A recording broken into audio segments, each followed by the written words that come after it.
ये जो आप अर्तुल गाजी ड्रामा देख रहे हैं, जिसकी सैकड़ों में किस्तें हैं, जिस बंदे ने ड्रामा लिखा है ना, खुद उससे पूछें, वो कहता है पूरी तारीख खंगालने के बाद मुझे अर्तुगल के ऊपर बमुश्किल 4 पेजेस मिले हैं कि ये कौन था, और उसने 400 से ज्यादा किस्तें बना दी हैं, और उन 400 किस्तों में हजारों उसने कैरेक्टर समूह के सैकड़ों वाकयात भी दाखिल कर दिए हैं। और जिस बंदे ने लिखा है ना, वो कह रहा है मुझे 4 सफ़े मिले हैं, तो उससे ये पूछें, ये जो 4 सफ़ों को 4 लाख सफ़े बना दिया तुमने, 4000 नहीं, वो किस्तें जरा आप लिखनी शुरू करें।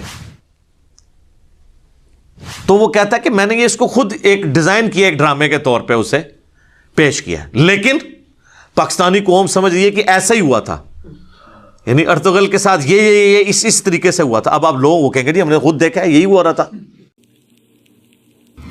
ऐसे हमारे नौजवान जो लाखों नहीं करोड़ों की तादाद में जो हॉलीवुड की फिल्म रात को देख के ही सोते हैं, उनको तो हम कहेंगे कि आप यार उमर सीरीज भी देख लिया करो, ताकि आपको पता चले आपके इस्लाम के असल हीरो क्या हैं। और फिर उमर सीरीज के कंसल्टेंट जो हैं वो लल्लू पंजू किस्म के उलमा नहीं है, वो दुनिया में टॉप ऑफ द लिस्ट उलमा है। बाकी तो सिर्फ नाम के डिग्री वाले उलमा है ना, वो वाकई मुहक्किक हैं, जिनको काफिर और मुसलमान अथॉरिटी मानते हैं। नंबर 1 यूसुफ अल करदावी, 90+ एज है, मुफ्ती आजम कतर, वो उसके कंसल्टेंट है। उन्हीं के शागिर्द हैं डॉक्टर अली सिलाबी, जिनकी दारुस्सलाम अहले हदीस ने इतनी मोटी किताबें हजरत अबू बकर उमर उस्मान अली रज़ियल्लाहु अन्हु अजमईन व अलैहिमुस्सलाम अजमईन की बायोग्राफी पे छापी हैं। डॉक्टर अली सिलाबी वो उनके शागिर्द हैं, वो कंसल्टेंट है। यानी मुफ्ती आजम सऊदी अरब भी ना इल्मी लेवल पे उनके मुकाबले का नहीं है, चाहे जाए कि आप बाकी किसी की बात करें। ये वो लोग हैं, ये वो यानी अरब के उलमा भी जिनकी किताबें पढ़ाते हैं। इस्लाम में हलालो हराम यूसुफ अल करदावी की वो किताब है जो आप समझे the only recognised book on modern age issues, यानी जदीद दौर के जो मसाइल हैं उसमें दुनिया में एक ही किताब लिखी गई है, इस्लाम में हलालो हराम, उर्दू में तर्जुमा हो चुका है, और ये एज ए टेक्स्ट बुक सऊदी अरब में उलमा को पढ़ाई जाती है। और ये यूसुफ अल करदावी ने लिखी है, जो उमर सीरीज के कंसल्टेंट हैं।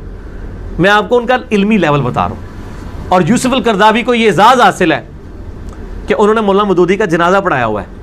इतना इख्तलाफ हो गया था कि जनाजा किसने पढ़ाना है। इमाम काबा भी ख्वाहिशमंद थे, क्योंकि वो सबसे पहले शाह फैसल अवार्ड जो डॉक्टर जाकिर नाइक को 2015 में उन्होंने दिया, वो मौलाना मौदूदी को मिला था।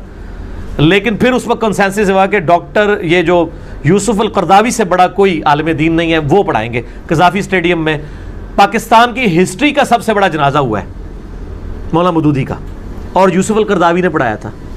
और वो भी उनको मौदूदी साहब को अल इमाम लिखते हैं, उनके रेफरेंसेस कोट करते हैं।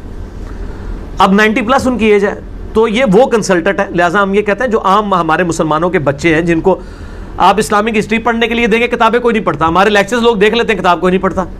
मुझे कहते हैं लोग किताब लिखे, मैं कहता हूँ मैंने हयातुन नबी सल्लल्लाहु अलैहि वसल्लम पे जो लेक्चर रिकॉर्ड कराया 2 घंटे में, किताब में तो 500 सफ़ों का है, वो कोई नहीं पढ़ेगा। लेकिन ये लेक्चर जो है वो लाखों लोग देख चुके हैं। तो हम कहते हैं कि वो लोग, हम आप लोगों को ये मशवरा नहीं देते आप उमर सीरीज देखें, जो ऑलरेडी देखते हैं फिल्में वो जरूर देखें, आप भी देख लें।